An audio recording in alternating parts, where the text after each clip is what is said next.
temos um tópico aqui na apostila que fala o capelão como conselheiro. Lembrando que os 4 pilares da capelania é exercer o amor, ser ético e ser conselheiro. O que é ser conselheiro? Aconselhar é um processo que conduzimos pessoas à maturidade, a transformação que vem pela renovação de nossa mente.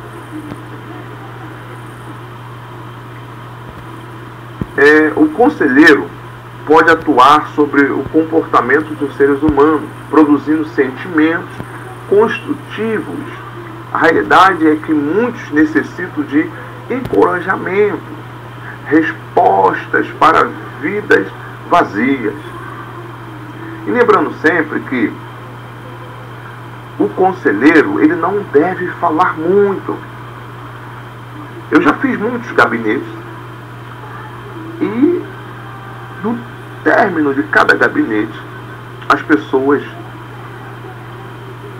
falam assim: olha, foi muito bom conversar com o senhor, foi muito bom os seus conselhos. Sendo que normalmente nos gabinetes eu não falo muito, eu ouço bastante. Ou seja, a pessoa, ela precisa se expressar. Então o capelão como conselheiro, ele não pode falar muito, ele tem que ser todo ouvido e dar algumas sugestões. Mas o senhor, a senhora não acha que fazendo assim seria melhor? Dar sugestões, ok? Portanto, há quem apenas deseja falar, converse, dê ouvidos. Há quem queira injeção de otimismo cristão, dê esperança. Há quem tenha sérios sentimentos de culpa, dê compreensão. Há quem precise ser confrontado, dê a verdade em amor. O capelão tem autoridade dada por Deus e pela igreja para aconselhar, exortar e confortar. O segredo do aconselhamento está em ouvir, conforme eu falei. Ouvir corretamente. O capelão precisa ouvir o que está por trás das palavras.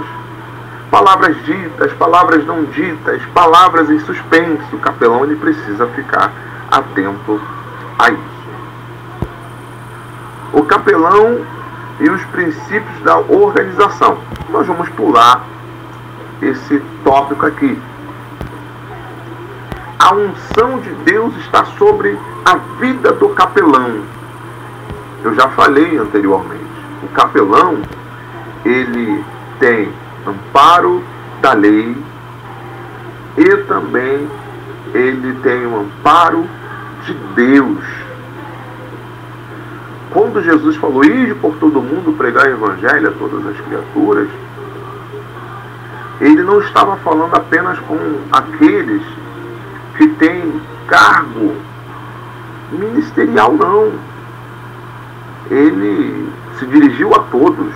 Tanto é que em Mateus capítulo 28, versículo 19 em diante, a gente vê ali a grande comissão. E a gente vê o Senhor Jesus enviando discípulos para apregoar a sacrossanta palavra do Eterno. Discípulos. E estes mesmos discípulos, Jesus deu autonomia para que eles pudessem batizar. Então, o capelão, ele precisa ter ciência disso. Então, por causa disso, o capelão, ele precisa estar preparado. Tem um tópico que vai falar sobre os opositores espirituais.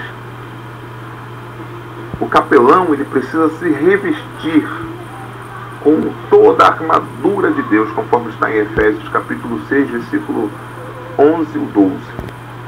Porque a luta do capelão não é contra a carne e o sangue, mas é contra os principados, potestade, contra as forças espirituais do mal. Por isso o capelão, ele precisa ter uma vida de oração, uma vida de meditação, uma vida de comunhão com Deus, com o Espírito Santo, para que ele possa fazer capelania. Lembrando que nos hospitais nós encontramos satanistas, Por isso é um local muito carregado. Nos presídios, então, nem se fala. Tem determinados lares que nós entramos que são hiper mega carregados. Então, espíritos malignos podem se manifestar. Por isso o capelão ele precisa estar preparado para fazer capelania. Então ele deve orar, ele deve jejuar, ele deve vigiar, ele não deve agir por impulso, ele tem que agir de acordo com a orientação do Espírito Santo. Ele não deve fazer visita sozinho, ele precisa montar uma equipe de capelania, ou melhor, uma equipe de capelães, para que então ele possa fazer capelania. Lembrando que o status de capelão já abriu muitas portas. Hoje, as portas se estreitaram, elas não se fecharam porque o capelão ele é amparado por lei e por nossa Constituição. Por isso que as portas não se fecharam. Mas já aconteceu muito de pessoas comprarem a carteirinha de capelão pela internet. E aí, ao chegar no hospital, no presídio, não agiam com ética. E eu posso falar além. Infelizmente, muitos falsos capelães atravessaram armas nos presídios, armas, drogas. Infelizmente, muitos falsos capelães, ao visitar os hospitais, eles falavam mal da equipe médica, mal do médico, mal do diagnóstico, enfim. Então, por causa disso, as portas se estreitaram. Cada órgão tem um capelão responsável. E, devido aos falsos capelães, os hospitais pedem para todos os capelães que se inscrevem para fazer capelania no hospital, façam uma reciclagem. Por exemplo, o Hospital da Posse, para quem conhece, fica em Nova Iguaçu, lá eles pedem que o capelão faça uma reciclagem, mesmo que o capelão apresente a carteirinha, o certificado, ele terá que fazer uma reciclagem. Por quê? Por causa dos falsos capelães. Por exemplo, a capelania hospitalar. O capelão, ele precisa ser ético. Ele precisa saber proceder. Até no lavar das mãos. Ele vai lavar as mãos, ele tem que lavar as mãos e do cotovelo para baixo, passando os dedos um no outro. E quando for secar, não pode secar na roupa, senão vai contaminar as mãos. Então, até no lavar das mãos, dá para perceber se a pessoa tem um curso de capelania ou não. Vamos aos tipos de capelania. Nós abordamos ao longo desse áudio os 4 pilares: exercer o amor, ser ético, ser conselheiro e prestar assistência religiosa. O que é prestar assistência religiosa? É ir ao encontro do necessitado. Isso é prestar assistência religiosa. Okay? Então, nós abordamos os 4 pilares da capelania, que são importantíssimos. Ok? Vamos aos tipos de capelania. Temos capelania social, capelania eclesiástica, capelania hospitalar, capelania militar, capelania prisional, outras: escolar, urbana, missionária, familiar, fúnebre, infantil. Nós não vamos abordar todos os tipos de capelania. Tem um detalhe também que o capelão ele precisa entender que ele foi chamado para desenvolver um trabalho social. Todo capelão desenvolve um trabalho social, diferente de evangelizar.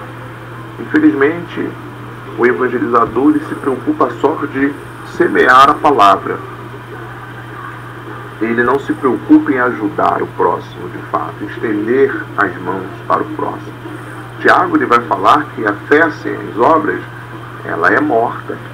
Logo, todo capelão precisa entender que ele não deve apenas semear a palavra, ele precisa dar o fruto. O que é dar o fruto? Ajudar o necessitado. Aí tem gente que fala assim, mas eu vou levar quentinha para as pessoas que vivem na rua, tem que pregar a palavra e tal. Sendo que, normalmente eu falo que o fruto, ele carrega a semente. O que tem dentro do fruto? A semente. Então, quando você ajuda uma pessoa, você também está pregando a palavra. Ok? Então, o capelão, ele precisa entender que ele precisa se esforçar para desenvolver capelania social, seja lá onde quer que ele faça capelania, quer seja no hospital, no presídio, na escola, nas casas de apoio aos idosos, nos orfanatos, na comunidade.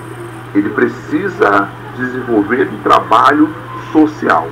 Por exemplo, na capelania social, vai falar o seguinte, é aquela realizada no seio da sociedade e tem como objetivo ajudar pessoas que de alguma forma estão excluídas ou esquecidas pela sociedade como um todo.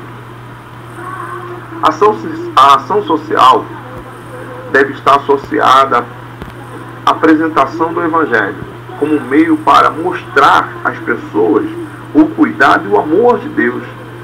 O que é desenvolver uma ação social?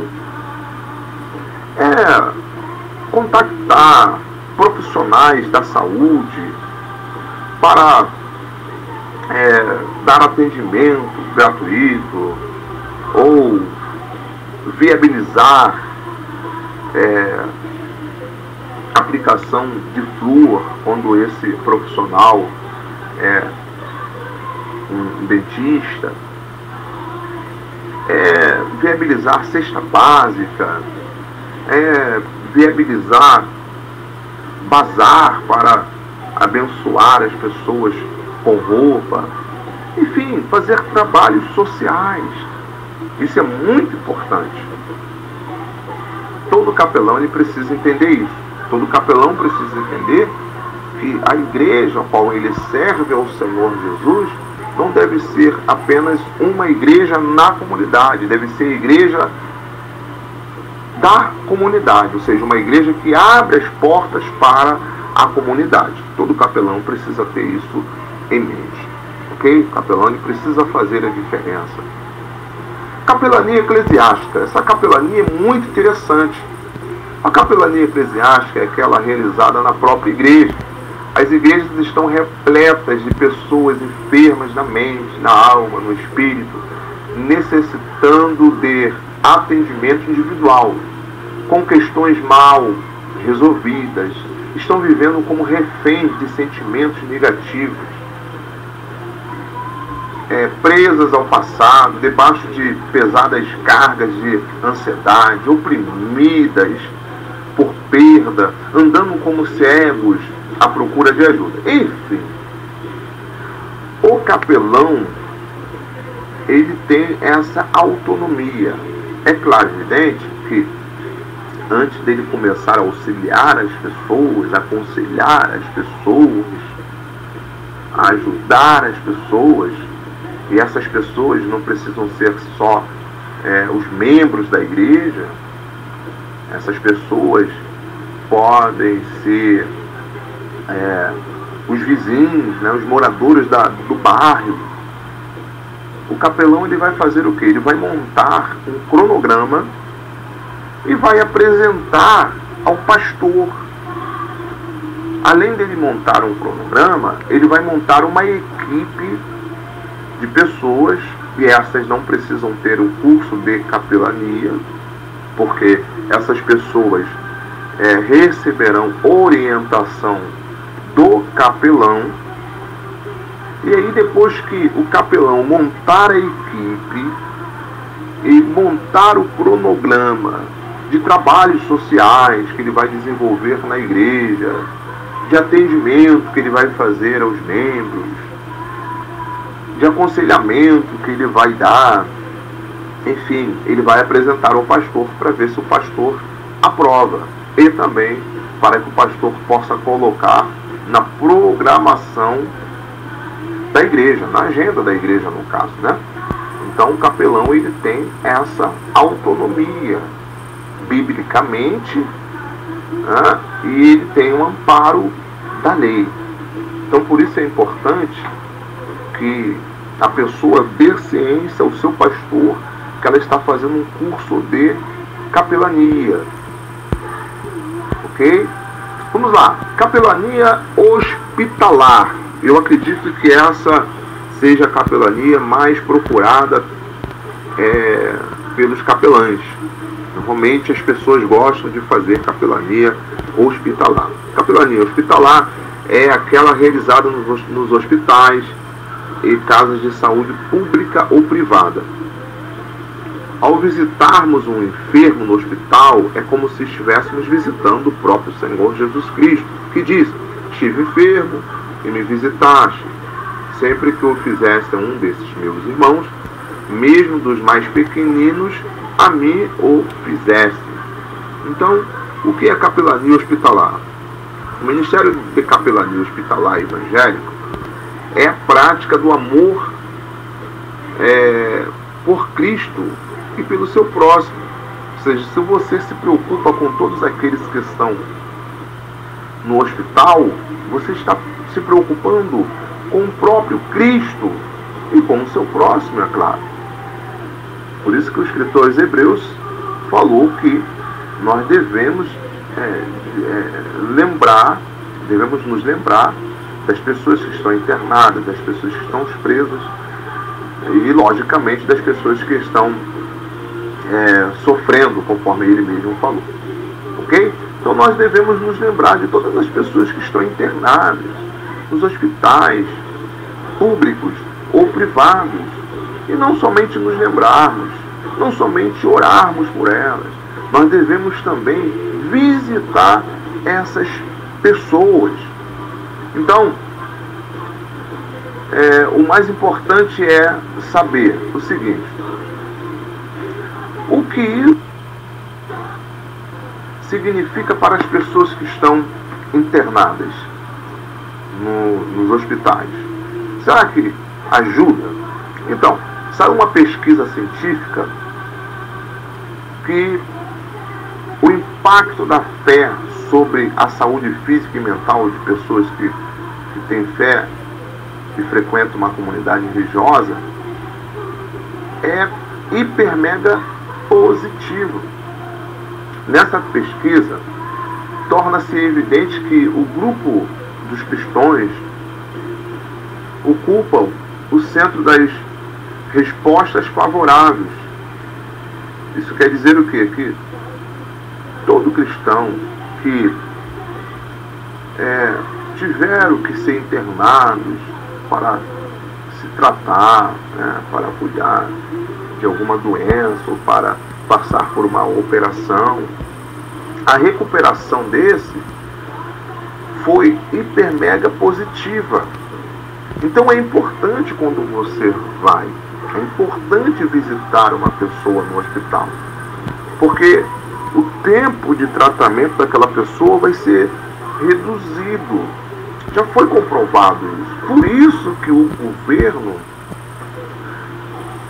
o Estado, nos garante, nos assegura, porque o Estado sabe da importância da oração na vida das pessoas que estão presas e das pessoas que estão passando por um momento de enfermidade. O Dr. Harold Koenig, psiquiatra geriátrica e pesquisador da Universidade de Duke, nos Estados Unidos, concluiu em seu livro que as pessoas que têm fé em Deus e frequentam regularmente uma igreja e cultivam um bom relacionamento com Deus apresentam os seguintes resultados: melhor engajamento ao tratamento médico, melhor aceitação ao tempo de hospitalização, aumento da imunidade orgânica, pressão arterial mais estável, menos problemas estomacais e de colo, menores índices de ataque cardíaco, menor tempo de recuperação de cirurgia, menos dor, nível mais baixo de estresse, menores índices de depressão, ansiedade, maior autoestima, menores níveis de ansiedade e etc.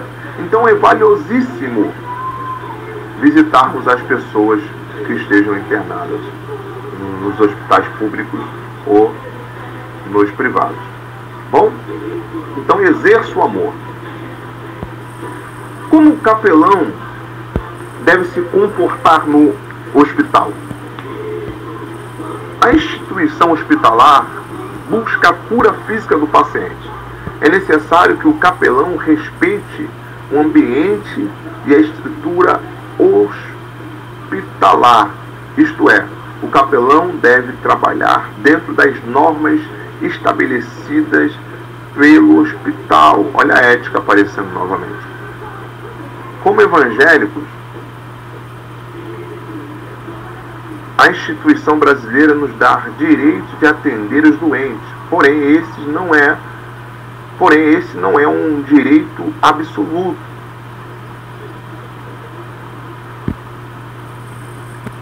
Isto é, devemos fazer nosso trabalho de forma que não atinja os direitos dos outros. Ok? Ou seja, o capelão ele deve agir com ética. O capelão deve tomar cuidado para não despertar nas pessoas enfermas falsas esperanças. Deve levar uma palavra de fé e esperança em Jesus. Sobre o capelão levantar falsa esperança no enfermo, isso é muito perigoso, porque o capelão ele pode ter uma visão, uma revelação e entender que Deus vai levantar aquela pessoa, vai curar aquela pessoa. E como as visões e revelações são interpretativas, né, é perigoso entregar. Então não é bom entregar visão e revelação.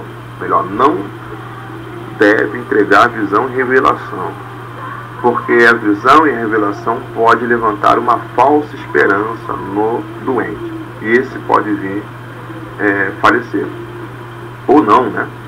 Possa ser que o capelão entregue uma visão, uma revelação dizendo que o doente não vai sobreviver e ele sobreviva, enfim. Então isso traz uma grande confusão. Apenas ore, apenas fale do amor de Deus. A Bíblia fala que o Espírito é sujeito ao profeta. Então o capelão ele deve ter cuidado com isso, de não entregar visão e revelação. Como capelão, o que devo fazer na visita hospitalar? Primeiro, apresentar-se adequadamente. Isso quer dizer, bem vestido, cheiroso. O capelão ele não pode ir para o hospital fazer capelania mal cheiroso, desarrumado. Ele vai até de boa vontade, porque de repente possa ser que ele esteja voltando do serviço e aí chegue lá amarrotado. Não, o capelão ele precisa se apresentar adequadamente, arrumado, cheiroso. Por quê? O capelão é um ministro. Ok? O capelão é um ministro, então ele tem que se apresentar adequadamente. O capelão deve estar preparado para enfrentar essas circunstâncias. Que circunstâncias são essas? O doente pode apresentar sintomas tais como frustrações, ansiedade, dor, desespero, problemas emocionais, ou de religiosidade. Nunca esqueça de levar uma palavra de fé e esperança e principalmente de amor. Então, o capelão ele precisa estar preparado para essas circunstâncias. Como que o paciente está? Será que ele está desenvolvendo um quadro de frustração, de ansiedade? Ele precisa se preparar para enfrentar essas circunstâncias. O capelão deve respeitar o espaço de outros enfermos ou visitantes, como por exemplo, a orar por alguém que seja uma oração breve e objetiva. Ou seja, ele não deve orar muito prolongado e também não deve gritar na oração. O capelão deve levar sempre em suas visitas folhetos, literaturas para deixar com o paciente. O capelão deve sempre obedecer as normas dos hospitais em suas visitas. Ética. Lembrar que o paciente tem uma necessidade. Permita que ele se expresse. Olha o aconselhamento aí. O capelão ele precisa ser um conselheiro. E como conselheiro, ele aprendeu que ele tem que ser todo ouvido. Ele tem que ouvir muito mais do que falar. Então o capelão ele precisa estar atento a isso. O capelão vai ao hospital em nome de Jesus, portanto deve demonstrar sempre amor, carinho, levando conforto, confiança e esperança. Ou seja, o capelão não deve ser ignorante, deve ter os frutos do Espírito, ter paz, ser longânimo, ser bondoso. Tomar sempre cuidado para evitar contato com uma doença contagiosa, mas sempre cuidadoso também para não ofender o paciente. Sempre que possível, aproveitar a capela do hospital, realizar trabalhos evangelísticos. Uma coisa muito interessante sobre a capela do hospital, as capelas, elas não devem ter imagem de escultura. Por quê? A capela é um local universal. Ou seja, todas as religiões podem usar a capela. Então não deve conter lá a imagem. Algumas capelas até têm. Por quê? Porque normalmente só quem faz capelania em tais hospitais são os católicos. E nós temos que reconhecer que eles são pioneiros na capelania. Então em alguns hospitais até tem imagem nas suas capelas. O capelão não deve brigar, não deve discutir, ele deve agir em conformidade à lei. E lembrando sempre que a quantidade de capelães em tais hospitais, ou melhor, a quantidade de capelães católicos em tais hospitais é enorme. E aí, como o capelão vai reclamar os seus direitos? Fica difícil. Como capelão, o que não devo fazer na visita hospitalar? Vamos lá. Se estiver doente, não visite. Ligue para o capelão responsável e avise que você não poderá visitar porque você está doente.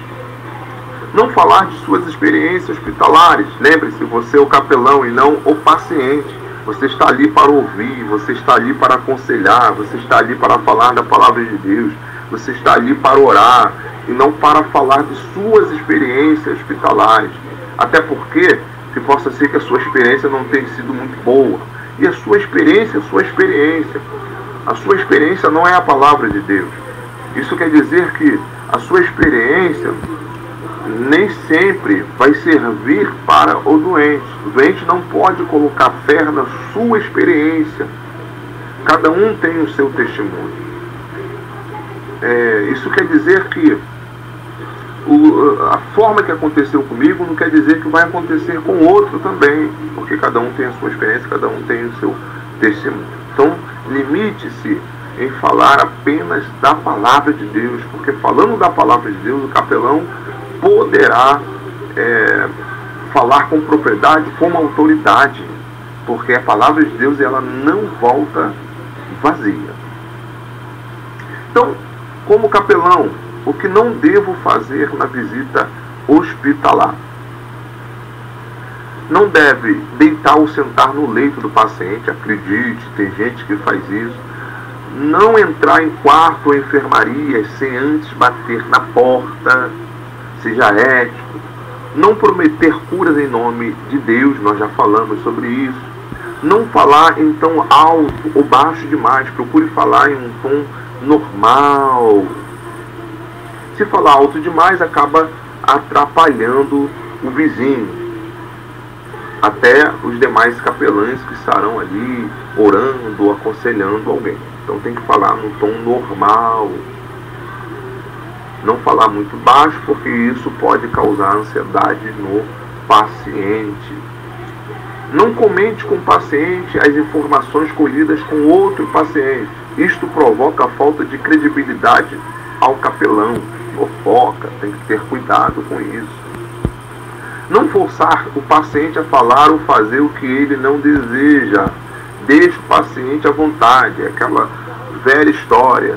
O capelão que força a pessoa a aceitar Jesus.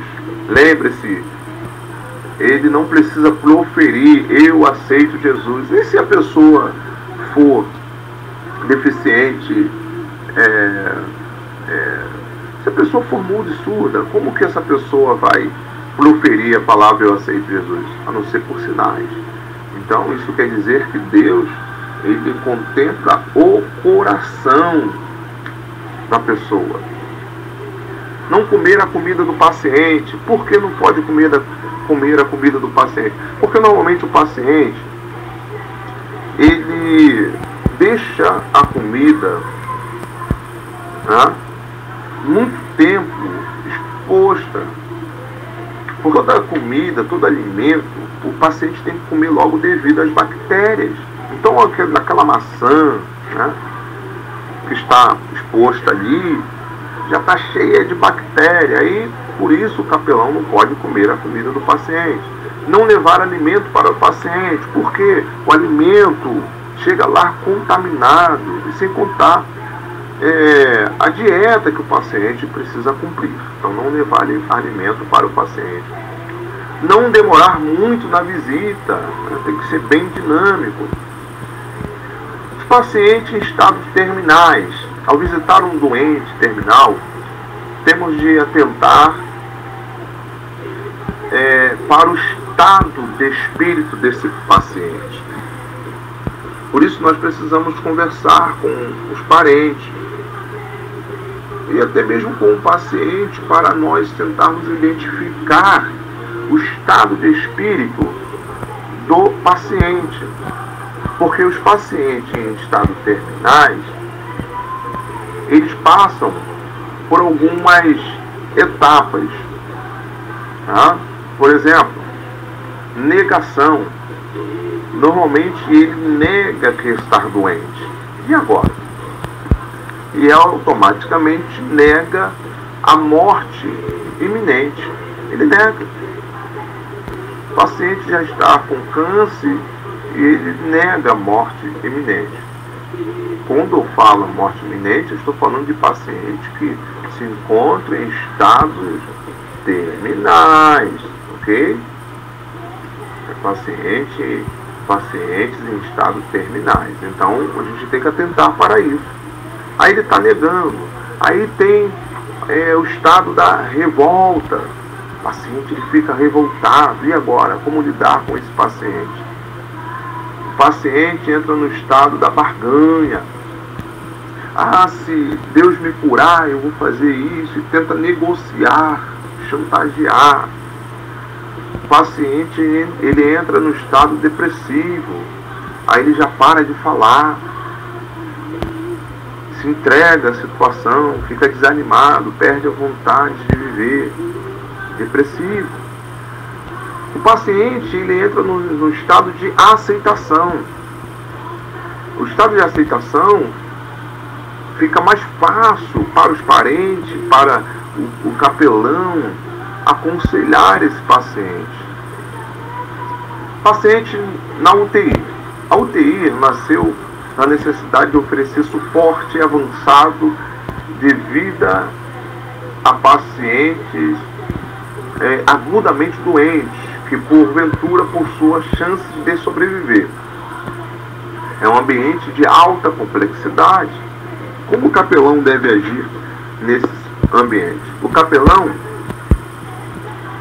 pode ter acesso à unidade de terapia intensiva de um hospital, desde que conheça as regras, ética, humildade para aprender as regras. Com certeza você terá que vestir uma roupa especial, além de ter que lavar as mãos do jeito que eu falei. Lavar até o cotovelo e secar com papel toalha, não pode secar na própria roupa. O tempo normalmente é limitado. Se a pessoa está em coma, observe o seguinte: fale baixo, perto dela, e não comente sobre o estado da pessoa, porque isso vai causar um desgaste na pessoa.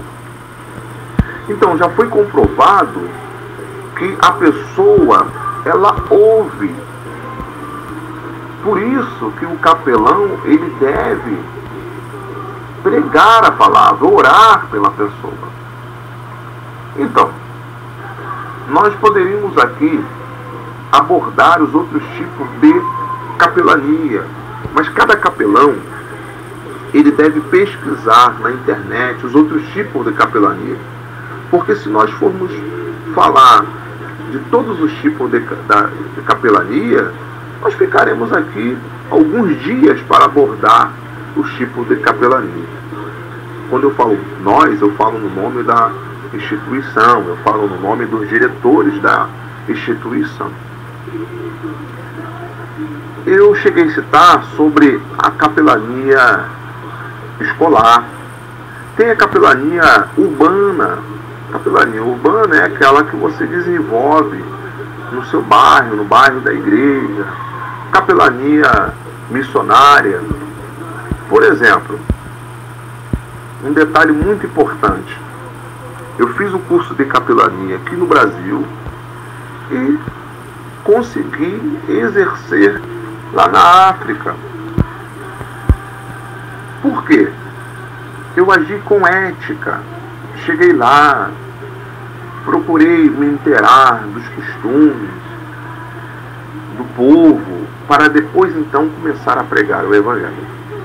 Então, todo capelão, ele precisa se aprofundar. Esse curso é um curso básico, por isso ele precisa se aprofundar na matéria, assistir vídeos, para que ele possa aprender um pouco mais sobre capelania evangélica.